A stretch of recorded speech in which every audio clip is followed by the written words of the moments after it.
Thank you for the invitation. It's always nice to talk about my work using indeed Lean for teaching, but I hope that a lot of what I'm going to say is applicable to any proof assistant. But indeed, most of the examples would be using Lean. So the context of my talk is not an abstract talk about teaching. It's mostly a talk about what I'm doing in Orsay, what I teach using a proof assistant in Orsay in France.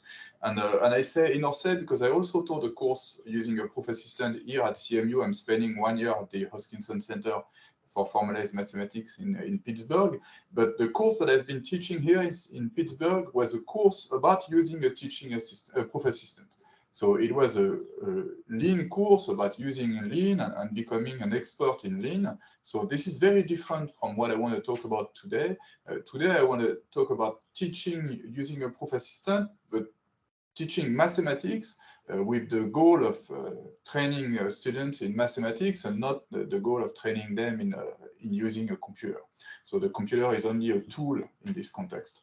So more precisely, the course that I've been teaching since January 2019, so it was already 5 or 6 years ago, is called Computer Assisted Proofs, and it's a course that I'm teaching in first year undergraduate students. So they arrive at university and maybe 5 months later they start following my course, and those are good students. It's important to keep in mind where I will be saying that this course works well and they learn mathematics, but they're already good students to start with. Now, not the best students you can find in France, but already better than average. And this course is not at the very beginning, it's in the second semester. So the first semester they do calculus, and when we say calculus in France, it already involves epsilons and deltas, but only the teacher is using epsilons and deltas and quantifiers. So the continuity is defined and there are proofs about continuous functions or limits of sequences, but those proofs are during the lecture and not so much during exercise sessions, and especially not so much in exam. So in the exam, they would typically be asked to compute stuff and not to do any abstract proof. So after 1 semester of doing that, they attend my course where they redo all those things about limits of sequences in particular.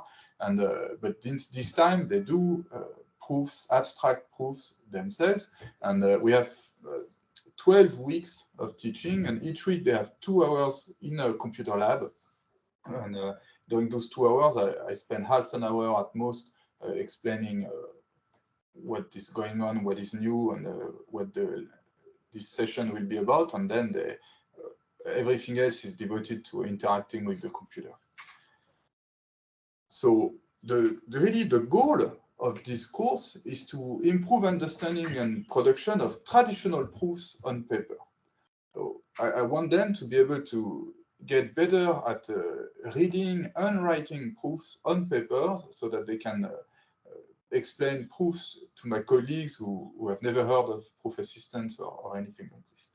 And more specifically, the main points that I want to really improve for them is having very clear ideas about distinguishing many different things. So first, distinguishing between what is an assumption of the proof and what is something that needs to be proven, or what is claimed and what is announced but not yet proven. And very often they have fuzzy ideas about this, and it does not come from nowhere. I mean, they have fuzzy ideas because very often when you read a proof on paper and you're not trained to read proofs on paper, it can be unclear when something is stated. There is clearly a statement in the proof, but it's not clear whether this is something that we assumed or some reformulation of an assumption, or whether this is something that you claim you will prove soon, or something you claim you just proved.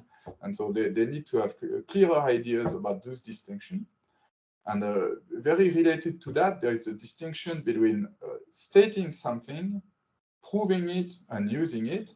So, of course, from a logic and computer science point of view, this is very clear. There is stating something is is kind of a syntactical stuff. I mean, you want to create a well-formed statement, and there are rules explaining how you can use a quantifier and a predicate and some logical operators to build a statement that is syntactically well-formed and that type checks and everything. And then there is the proving something that would be using introduction rules from a logic point of view. So for instance, when you want to prove that something holds true for every real number, then the proof needs to start by let x be a real number, or fix a real number x, or something like this.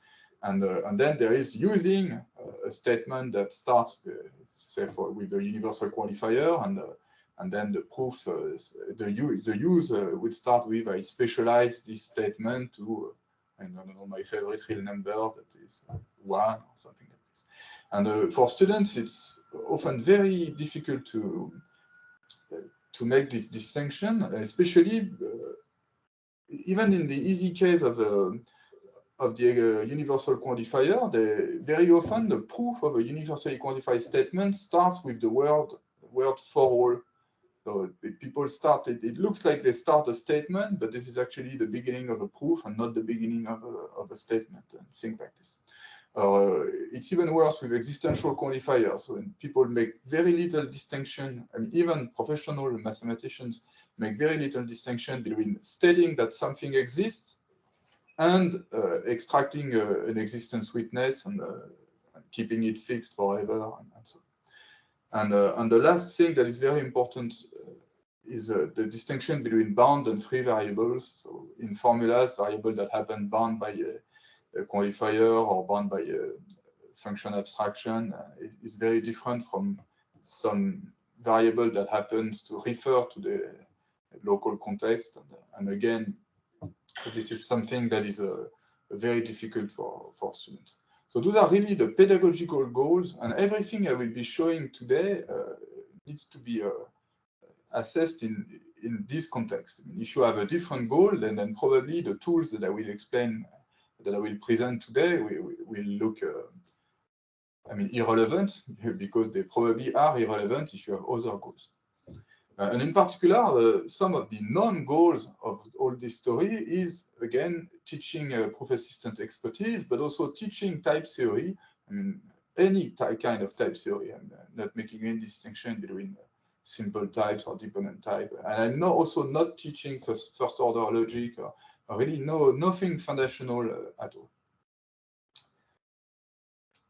So maybe more specifically, very quickly, what I cover in my course is slightly more formal introductions to quantifiers and logic operators, but again, with no abstract discussions, only familiar concrete examples.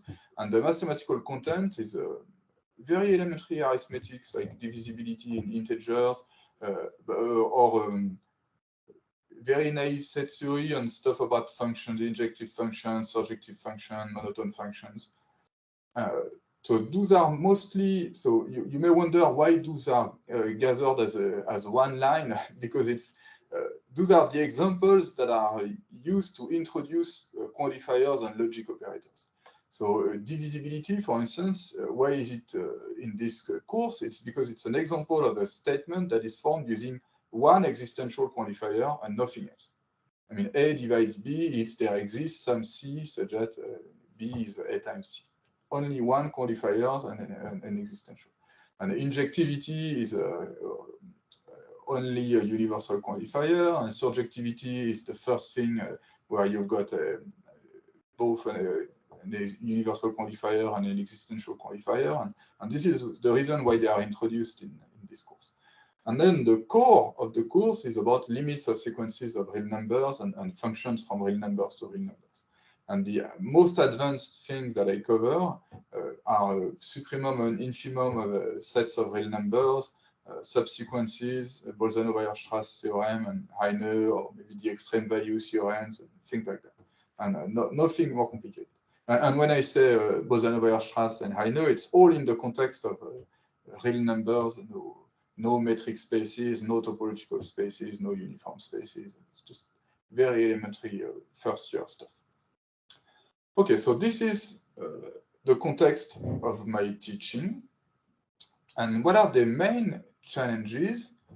So the first one is common to any kind of teaching with a proof assistant when the goal is not specifically to teach proof assistant technology, is automation tuning. So from a teacher point of view, the specification is the computer should do automatically everything that we would not expect students to explain on paper. And the computer should not do automatically things that we want to see justified on paper. So of course, it's an extremely vague specification, and it's not even fixed in time, because you can, at the beginning of a course, maybe you will want explanation about something, and then after doing this explanation 10 times, you expect students will stop providing details on this kind of reasoning, and so the automation must kind of improve, become more powerful when the course advances. And whatever you do, this is an impossible challenge, right? You can try to do your best and do tune more and more, but there will always be corner cases because the specification is actually completely inconsistent. So if you need to program a computer to implement this specification, you will never succeed. But this is still something to keep in mind. The second very generic challenge is the need to learn the technology. So of course, when you want to teach mathematics and you want to use the computer only as a tool, the cost to this is learning how to use the proof assistant. And this is, from the point of view of our main goal, this is purely a cost, because you don't want to teach, in this context, again, you don't want to teach proof assistant expertise. So everything that you need to teach about the proof assistant is kind of wasted from the point of view of the end goal. So you need to make sure that there is not too much time spent on teaching the proof assistant, and teaching proof assistants are, it has to take time, right? Those things are difficult to use, but you want to minimize this. And it depends, of course, when you are in my very happy situation. This is why I explained that I have 12 weeks with 2 hours a week to devote only to this goal. This is extremely favorable circumstances, right? If you're just teaching in a random university and you don't have any superpower to just say, I will teach whatever I want, then you probably will have a lot less time to play with a proof assistant. So this is an issue. But the main issue that I want to focus on today is the issue of transferring skills to papers. So I was surprised, actually, the first year that I started using a proof assistant for teaching. Students were able to learn how to use the proof assistant, and they were able to prove many things in the proof assistant. So I was really happily surprised and pleased. But then it was very hard for them to transfer those skills that were, real actual skills. They learned stuff, but they had difficulties transferring this to paper. So when they were writing proof on paper, the improvement was not the one I expected, including situations where they prove something on the computer, and then 1 minute later, as soon as the proof is completed on the computer, they start writing on paper, and they still have difficulties, even with the computer still at hand, and they can look at the state of the computer and what they wrote and what the computer answered at any step, and they still had difficulties transferring this to a paper proof. And so after 2 years of using a proof assistant in a normal way, I decided to start an experiment where I would be using a controlled natural language input syntax, hoping that it would be easier to go from this to a paper proof, either first doing the proof on the computer and then on paper, or jumping straight to paper. And I was really not sure that that would work, because it is well known that thinking that natural language is easier as an input method is a bad idea. And of course, people tried that with programming languages in the, I think already in the 70s. People tried to, people tried to devise syntax for programming that looked like natural language, and it was not successful because basically writing a program using natural language is more difficult than writing a program using a programming language. But this is not the goal here. The goal is not to make easier input. The goal is to get easier output, in a sense. So easier transfer to paper. So I will maybe first show you two experiments in this direction that already existed. So first, you need to be aware of the existence of Eduquera. So if you can see my web browser now, I guess. Yes, we can see, but it's fairly small. Oh, it's fairly small. Okay, let's try to make this bigger. So this is a web app that is secretly powered by a JavaScript version of the Coq Proof Assistant. And it's just a nice interface, a web interface to do exercises in logic. So there are also some exercises in analysis, but I just chose something very easy to show you quickly. So you see there is a current goal to be justified, and there are rules like, I don't know, introduction for the quantifier, and I just click a button that says for all introduction, and it will do the introduction, let X be an element, and then there is this implication to prove, and I can click a button about introduction of implication, and then I need to, you see I've got my declaration let X be an element, and hypothesis A of X, and to be justified A of X or B of X. So I will use a left introduction for disjunction. And then the computer noticed that this is something that I had already. This was my hypothesis 1. And I click on this, and the proof is complete, and there is a little check mark, and so on. So there are two aspects to this web application. First, you click around to prove stuff, but also there is kind of a proof text that is written. So in those very close to logic exercises, it's not so much of a text, but you can think it could be writing more sentences, and I think in some kind of exercises it writes more sentences. So that's something that has been around forever. I think it was at least, I think this is from 2015 or something like this. You can play with it. So it's just, you see app.eduquera.com if you've never seen it. Then I want to show Coq Waterproof. So this is a Coq project. So I think mostly by Jim Portuguese and Jelle Wemenhoven. Probably I mispronounced the Dutch names. I'm sorry about that. So what they did, and they did that at the same time I was working on what I will show later. So they have a Coq file that is here open in their custom VS Code text editor. So one nice thing that I don't have at all is that you see the interface is mixing rendered text, including some rendered mathematics using MathJax or something like this, with exercises, and you can type your proof, and you've got the tactic state that is displayed in a familiar interface for using a proof assistant. But more importantly, you can see this proof here looks like natural languages. So you see the exercise say A converges to P if and only if A shift converges to P. So an A shift is just shifting a sequence by some natural number. And this is an equivalent. So they say we show both directions. And after saying we show both directions, the computer says you need to announce the new direction. I mean, there is text also in the answer from the computer. And then the tactic state evolves, and it's so they decided not to show what are the current assumptions and stuff like that.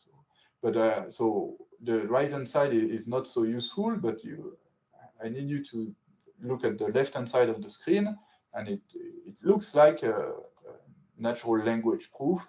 and the proof is not finished, so it's the beginning of a proof, and then in this example you're invited to type the rest of the proof. So if you're using Coq, it's very much worth checking out this Coq waterproof thing. But from now on, I will focus on the Lean tool that I've been building and using in Orsay. So is this big enough, or I don't know if I can make this bigger. Maybe I can.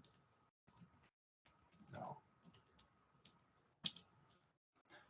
Can you read this? And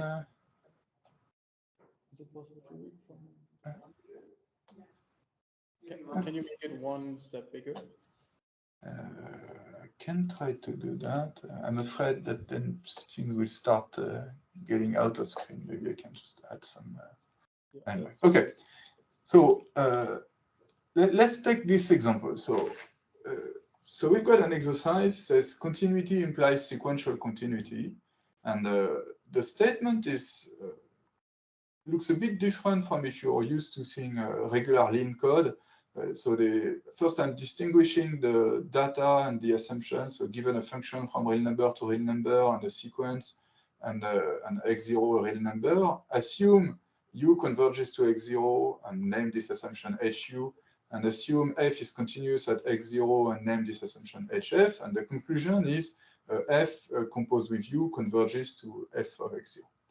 And the proof is, again, reads like a kind of a bit stiff natural language. So it is clearly controlled natural language. It's a bit repetitive, but this is something that would not be shocking if you see it on paper. I mean, there are a couple of style differences. We will get back to this.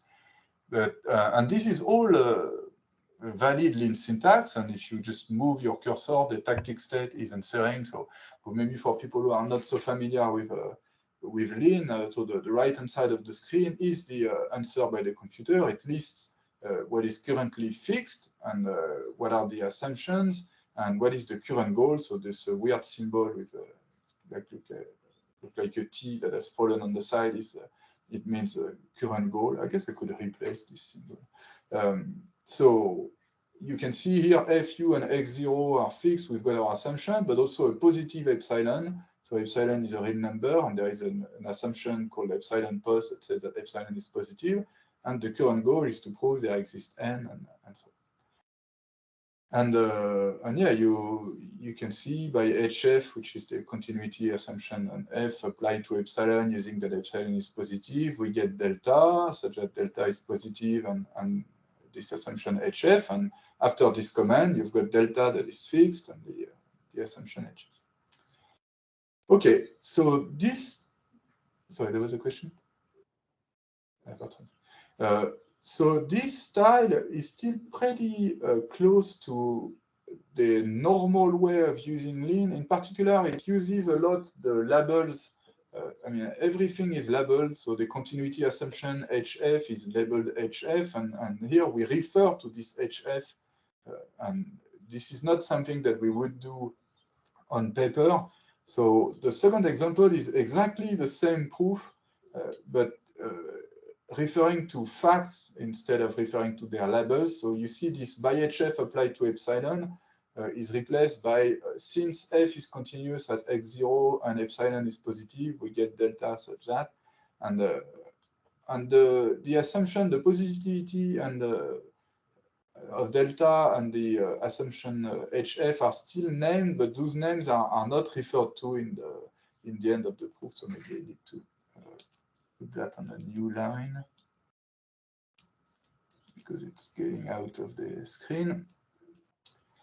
Okay, and so this is closer to a proof on paper, and this is also the last thing that remains maybe not very natural on paper is the use of backward reasoning. So you can see this line says, since we've got this, it suffices to prove that. And I mean, you can do that on paper, but it's not so common at this stage for that kind of proof. And so the next one is a forward reasoning variation. So I can also do that, except that I need to get to a new line. So this is the same proof, but using only forward reasoning. So since for all n bigger than capital N, un minus x0 is less than delta, and n is bigger than n, we get, and this new fact is derived first, and then I use this fact. Okay, and this is also a proof. Are there questions so far? I don't know if I can see. Yeah, I don't see questions. No question in the chat. Okay.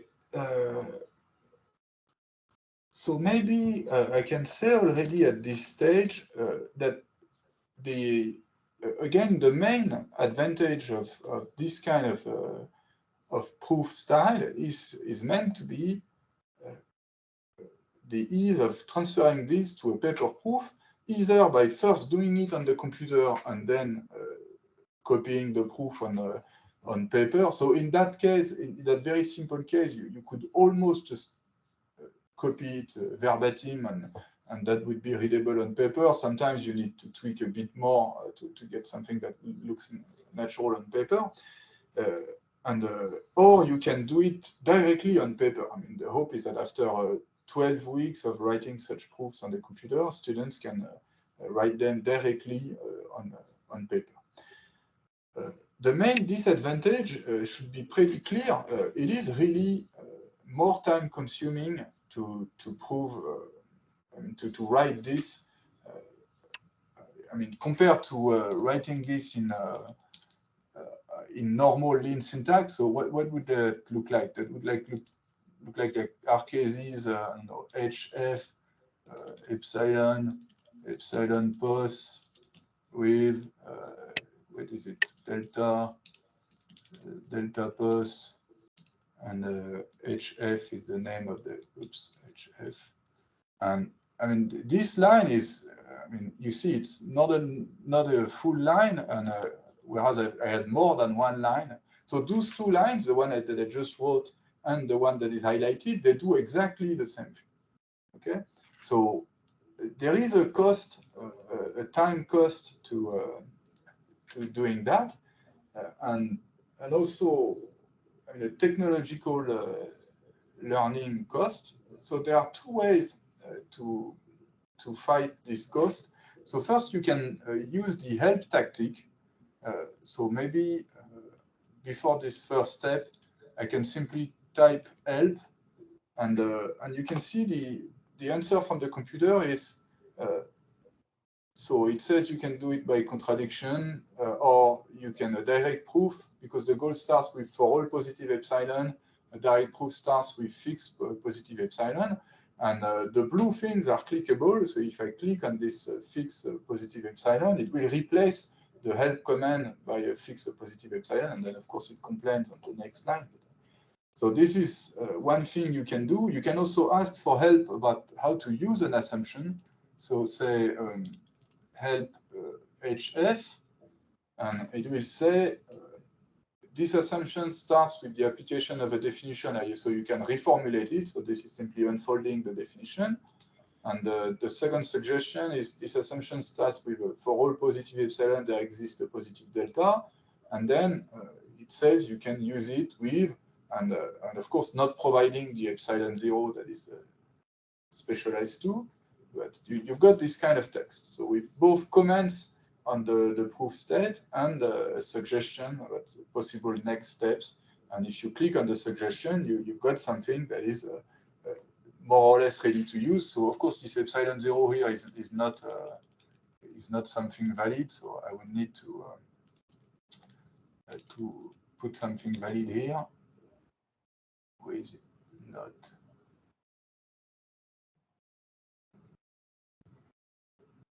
Wait, there is an error message. Okay, because the epsilon 0 is still here. Okay, so you can do that. So that's one level of assistance. And this is the level of assistance that I've been using in Orsay last year.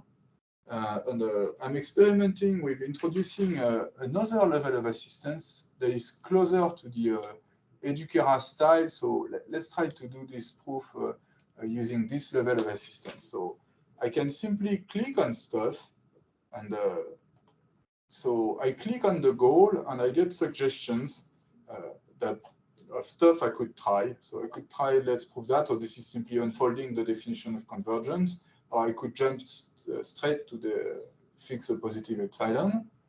And then what do I want to do? I want to use continuity of f, so I can click on that and on epsilon. And you can see that if I click on this continuity assumption, I could have clicked on HF instead of clicking on the f is continuous. Then I've got suggestions to apply this HF to epsilon, or to epsilon over 2, or to epsilon plus 1. And I need to choose which one is the relevant suggestion. So maybe I click on this one, because this is an easy exercise, so there is no need to divide epsilon by 2. And then I want to use the HU assumption. So I click on HU, and I click on delta, and I get my my n. And what is the next step? I can. So this was all done by clicking, and now I want to specialize Hn. No, I want to apply H delta to UN. So first I need to say that n is what I want. So I click on n and on the existential, and let's prove that n works. And again, I've got several suggestions. Maybe it could be let's prove that n plus 1 works. And I choose n. And so now I can introduce my n bigger than capital N. And now I can specialize my Hn to this little n. So I click on Hn, I click on little n, and again I have several suggestions, but the first one is the right one. And now I can specialize H delta to UN. So I click on H delta, click on U, click on N, and I can conclude by H delta applied to UN using that UN minus x0 is less than that. And that's a full proof. And in that case, a very easy proof, I mean, yeah, not very complicated proof, then you can do everything by clicking around. Okay, clicking around on suggestions.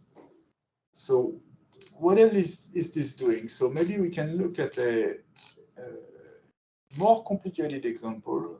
So this is the squeeze or the sandwich theorem. So I've got 3 sequences of real numbers and a limit L. I assume that U converges to L and W converges to L, and there is this relation U is less than V and V is less than W, then V also converges to L. So the very beginning is completely similar to what we just did, and we can see that even we can do that by clicking, because if I click on the existential and I click on n and n prime, oops, it proposes let's prove that n plus n prime works, or let's prove that max of nn prime works, and let's prove that mean of nn prime works. So we've got various suggestions here that are, the correct one is there. But what I wanted to show is not this. It's something that did not happen in the previous example is this line. So since n is bigger than max and n prime, we get that n is bigger than n and n is bigger than n prime. It is the same syntax that I could have used if the premise had been a conjunction.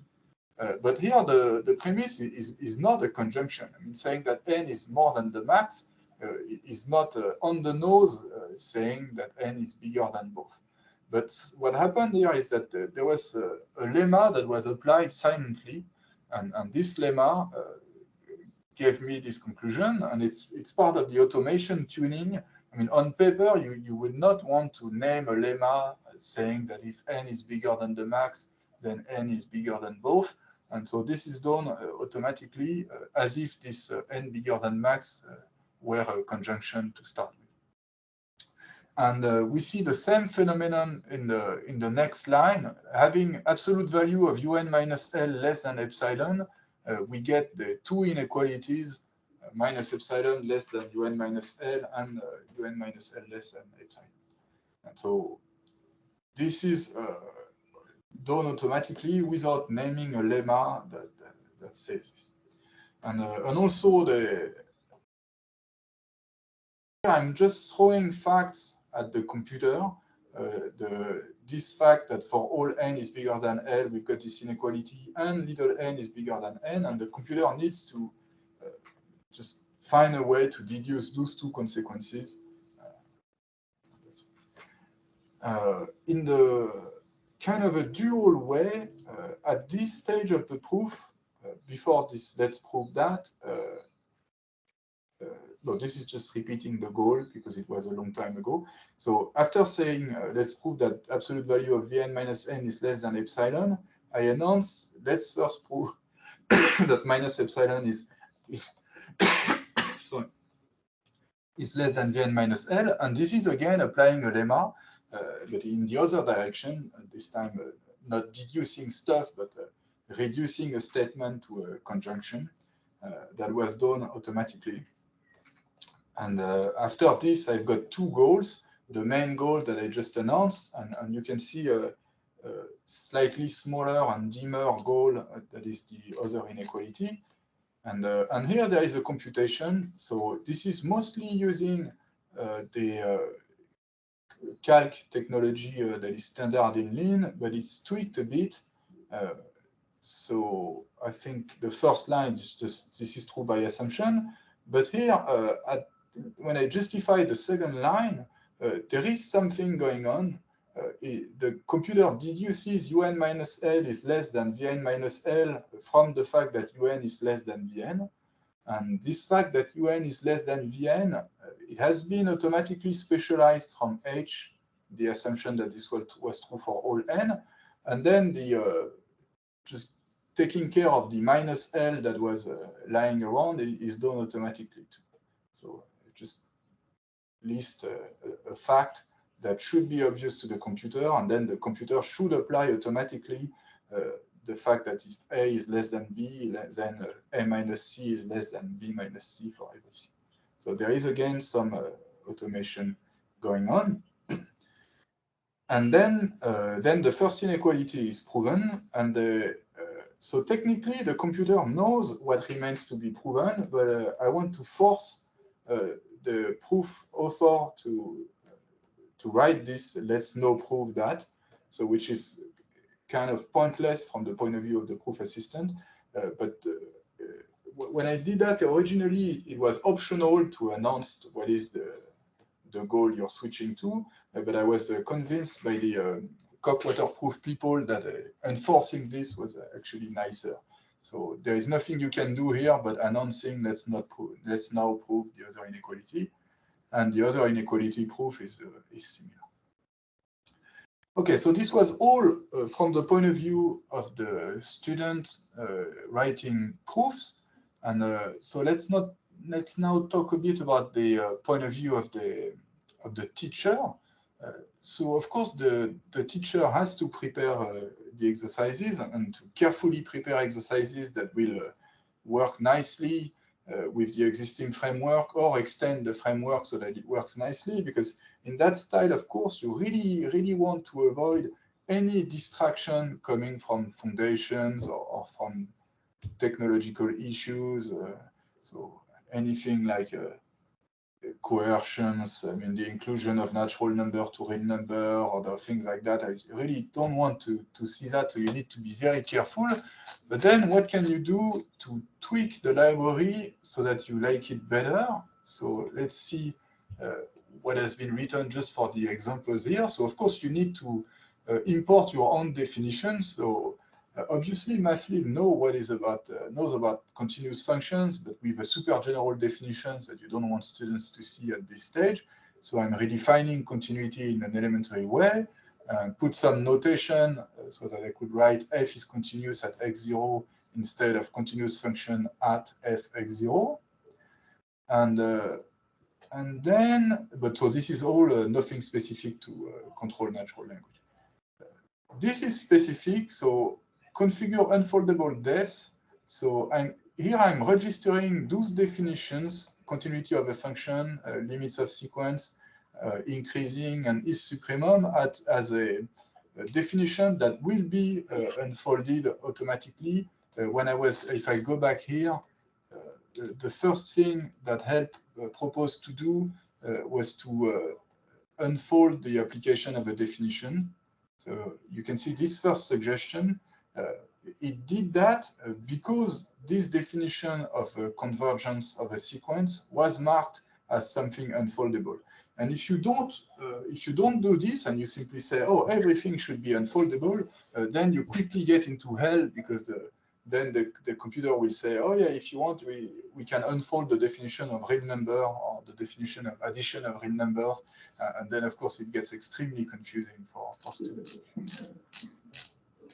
Other configuration options is you can see configuration of the anonymous fact splitting lemmas. And this is the lemma that we have been using in our example. You see, if C is more than max AB, then C is more than A and C is more than B. This is registered as a lemma that will be automatically applied when splitting a fact into pieces. And the automatic splitting of the goal into pieces are configured here. And so in that case, this is not an individual lemma name. It's the name of a set of lemmas that I have defined. So if I jump to the definition of apps intro, you can see that this is a list of anonymous goal splitting lemmas that I've named apps intro. It includes the lemmas that I've been using in order to prove that some absolute value is less than something. And it comes into two variations because I want to be able to get the premises in any order. So this is the kind of configuration that you do. The next one says use the default data provider. So the data providers, they were used when I said, you remember when I had an existential, I can go back to here. When I said, let's prove that max works, I clicked on the existential and I clicked on n and, no, not click like this. I did the wrong kind of click. Click on the existential and on n and n prime, and it says, let's prove that n plus n prime or max n prime or min n prime work. And those are the default data provider in action. So you can see the default data provider for when you want to provide a natural number. The default one is, if you select only one, propose it, or the number default stuff, and the number, number default is defined here. So add one, take the min, take the max, and take the addition. And those are all defined here. As you see, those data providers, they are very easy to define. You can see make min, AB is min of AB. And the syntax here, so this is getting a bit technical, but I guess I'm allowed to get technical at this stage of the talk. This is a weird definition because the type of A and B is not mentioned anywhere. So this is a purely syntactic definition. So given two terms A and B, just create the syntax min AB and hope for the best. And the goal here is to make it really easy for teachers who don't know any lean metaprogramming to just tweak this. Of course, if they want to get rid of one of those data providers, it's very easy. Just remove something from this list. I mean, instead of using the default data provider, you can just configure data provider copy paste this and remove something. But adding something is also very easy with a minimal lean programming experience. And okay, and same for the suggestion providers. So the suggestion provider is completely tweakable. I mean, you can change everything. So if you don't know much programming in Lean, you cannot really do more than remove stuff from this list that you don't like. But if you're ready to invest time in learning programming in Lean, then you can build your suggestion provider. So the thing that takes what is selected in the tactic state and proposes next move. You can add them in your teaching library that imports my library without modifying my code. And there are hooks provided to get. You can see what it looks like. This make suggestion when you select the full goal. I mean, if you don't know programming in Lean, this is completely unreadable. But if you're ready to learn that, then you can do whatever you want with those suggestions. I mean, those list of suggestions that appear when you click on stuff, it's not hard-coded at all. This is fully extensible. Something else that is fully extensible is the language. You will notice that this is verbose Lean English, cambridge.lean, but there is also a French folder, which also has two examples. So this is the same continuity exercise written in French. And of course, when I teach in Orsay, I'm using the French version because French students cannot write anything in English. Even my version of English is too difficult. So it needs to be in French. And when I did the Lean 3 version, so this is all Lean 4, of course, but the Lean 3 version was completely separated between French and English, and I tried to not to forget to update the English version from time to time with new things that I added to the French version. So in the Lean 4 version, I try to have a clear separation between the backend work that is really coding tactics and analyzing the goal and stuff from the syntactic thing. So if we jump to the definition of this thing, or maybe I should do the English version. So let's control click on this, say on by, this is what I was looking at. So what you can see is there is this line that contains English words. So it's a by E, which is a maybe apply stuff, we get some new stuff, and then this calls the definition, the body of the definition is very short. It just calls this obtain tag, and this obtain tag is a function that is completely language agnostic. It does stuff independent of the language, and if we know, jump to the analogous French example, you will see that the first line is different. There is this French word, on obtient instead of we get, but then the body of the definition is the exact same one. It's calling the language agnostic tactic, and the language agnostic tactic is doing its stuff, and this is Lean metaprogramming, and it has no, I mean, you can see English words, but because the programming is done in English, but it's completely language agnostic. So this is the first thing. And you may wonder how it works for the help messages that are more tricky. And so very quickly, because I don't have much time remaining, we can look at the help file in the French folder. And you can see that there are numbers of functions that are defined using this implement endpoint command. So it says implement endpoint language equal French FR, and then a name. And this function takes a number of arguments, and it does stuff, including French, writing French word and writing syntax in French. So this is this tactic is is really producing valid Lean syntax. I mean, the output of this thing is not a string of character, it's a valid Lean syntax. So maybe it will do wrong things, but at least it's guaranteed to produce valid syntax, because in Lean 4, syntactic, concrete syntax objects are first-class citizens. You can really manipulate syntax and take syntax as input and output, and so it's very convenient, because in the Lean 3 version, I was outputting strings that were meant to be tactic invocations, but if I changed the syntax somewhere, I would break the help because I would forget to update the string. In this case, because the suggestion has to return valid syntax, at least you're guaranteed that this is valid syntax. And so where does this implement endpoints come from? Well, in the language agnostic part of the library, in help, there is somewhere a declaration of an endpoint. Maybe, I don't know which one are we looking at? I don't know, but this is it looks like this: register endpoint help disjunction suggestion. So this says there will be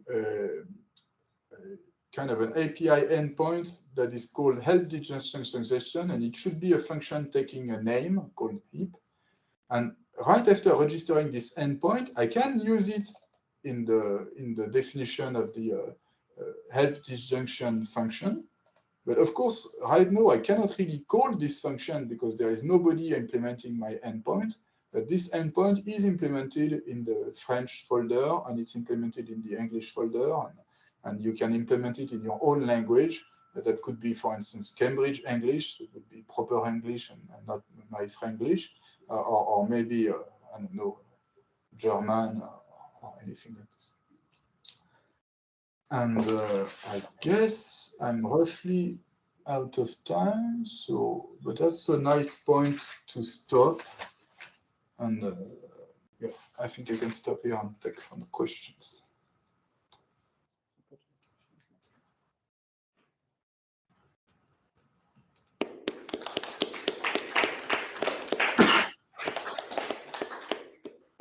Do we have questions in the room?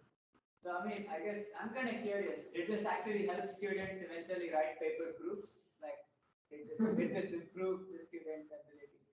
Yeah. So, what I can say about that is that I've been very surprised when I started to use this control natural language thing. It worked a lot better than what I expected. So I started this out of desperation because I was frustrated by students still writing crap on paper, and then I can tell you that I was surprised during the exam of my course. So the students have 3 hours to do exercises, first in Lean and then on paper the same exercise. And then in that situation, the result is very convincing. And they can write nice proofs and I mean, much more than what I expected. I mean, based on on my of what I see in my teaching, but this is kind of not rigorous education science study or anything. It's much harder to know the impact on other courses. Partly because actually, as I explained in the beginning, in the first-year undergrad students in France, they are very rarely expected to write that kind of proofs on paper. With just rigorous proofs using qualifiers and epsilon, they see them in lectures, and then in, I don't know, maybe in their 3rd year at university, they are expected to be able to write that kind of proofs. But in the beginning, it's only, they do only computations during the exams, not much reasoning. I mean, this is not completely true, but I mean, I'm simplifying. But so it makes it harder to evaluate this. So that being said, there will be studies. So even there were preliminary studies led by education science people with just rigorous testing, and rigorous, of course, not in the proof assistant sense, I mean, in the social science, but much better than just saying, I feel like my student learned something, which is which is what we usually do. And so next year there will be a rigorous study of the impact of this thing on my students in Orsay. So we will have more data next year.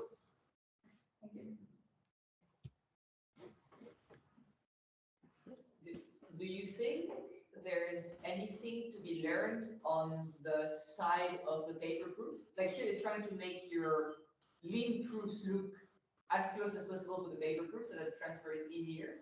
But would there maybe be things on the paper side that would go more towards the proof assistant side of things to make the paper proofs easier to write? I mean, there is definitely something to do for teachers.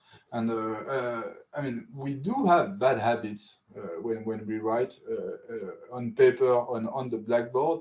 And you know, this whole proof assistant thing, I mean, completely independently from the library verbose link that I've been presenting today, it made me very annoying during actual math talk, because I try not to complain too much, but I see colleagues giving research talks in, I mean, in pure mathematics, nothing related to computers, and using symbols completely randomly. I mean, for instance, the most common thing is people writing P implies Q on the blackboard using the implication symbol, the double arrow implication, when they want to say, because P, we get Q.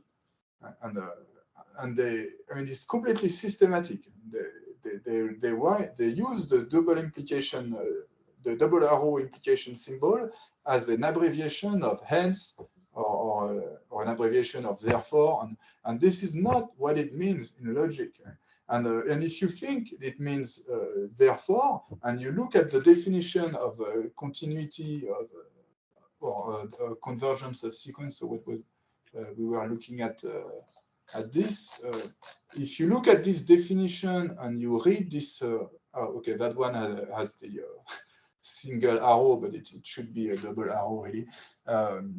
If you read this as a therefore, then the sentence becomes completely meaningless, right? And of course, professional mathematicians, they do not get confused by this, but we do confuse students while doing that. And same with what I said about existential. When you see a math talk writing on the blackboard, hence there exists a positive delta such that you can be 100% sure that the witness delta is meant to be fixed. And so clearly, no, when I'm teaching, I try to be more rigorous with that. But when I try to talk to colleagues about this, I have a very little success. People just say you're annoying. I mean, they don't necessarily say it like this because they are nice people, or maybe they are afraid of me, but this is clearly what they think. So yes, we could try to train students to write better proof in that sense, but first we need to train our colleagues, and that's much harder. Of course, there is always the idea that we simply have to use proof assistance with all students for 30 years and wait for our colleagues to die, and then we'll be good, but it's a slow process. Do you think that something can be learned for formalization in Lean from what you're doing and teaching?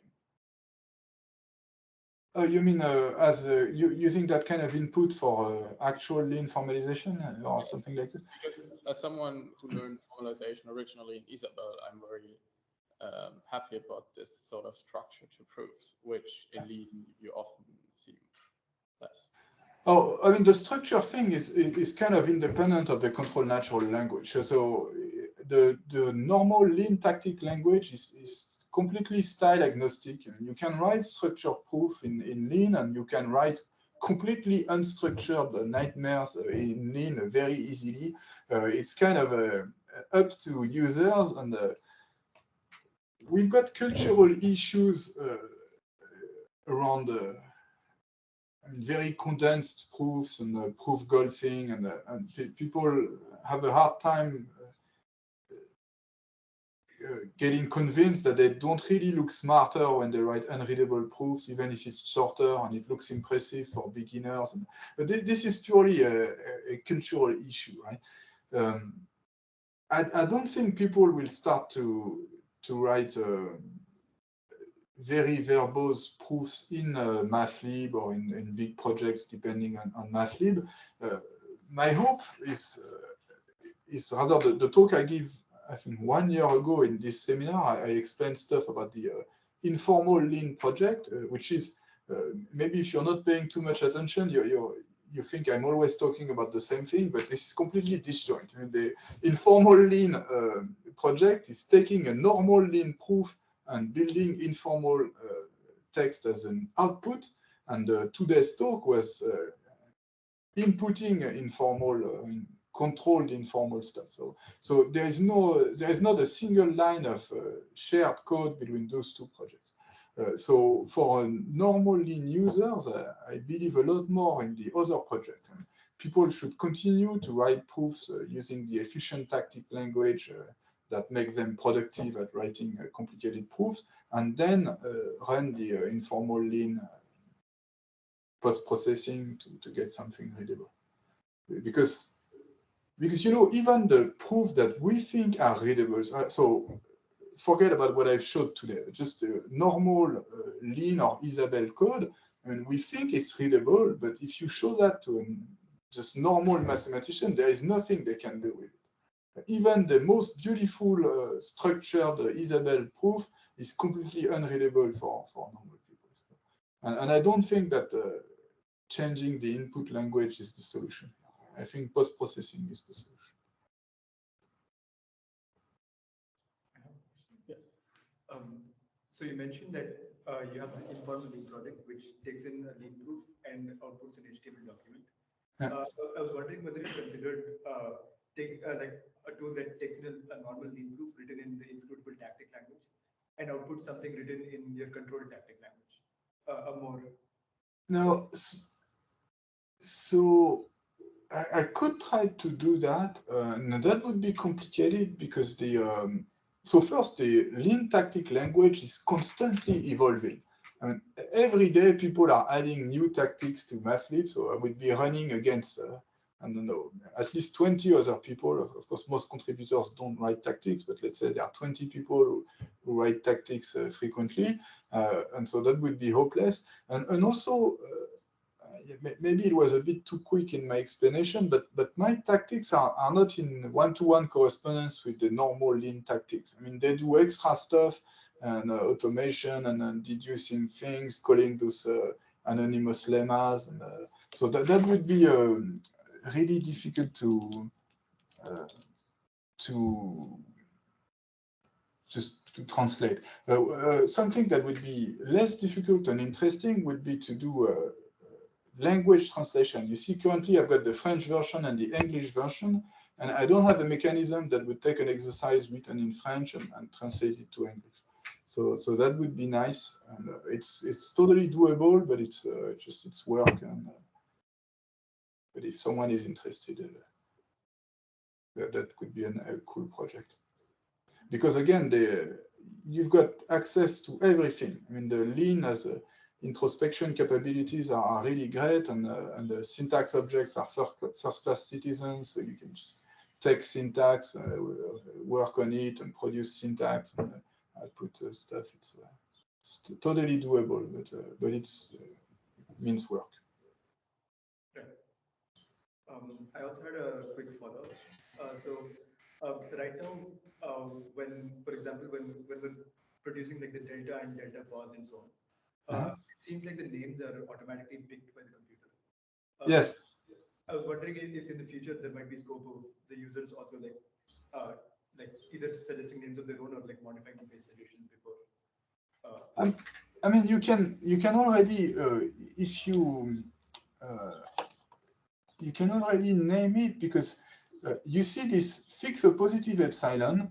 I mean, on paper, this is an atomic step. So I wanted this fix a positive epsilon to be one step. But you could also say fix epsilon and then assume and use another name, h epsilon. Epsilon is is positive, or something like this. And this, if you use this and use 2 steps instead of 1, you can name it whatever you want. But if you want to use the fix a positive epsilon as an atomic step, then indeed the name is auto-generated. And this likewise for the and notice that this changing the name did not break the rest of the proof, because the rest of the proof was not referring to this name epsilon pos. It was using that epsilon is positive, and yeah.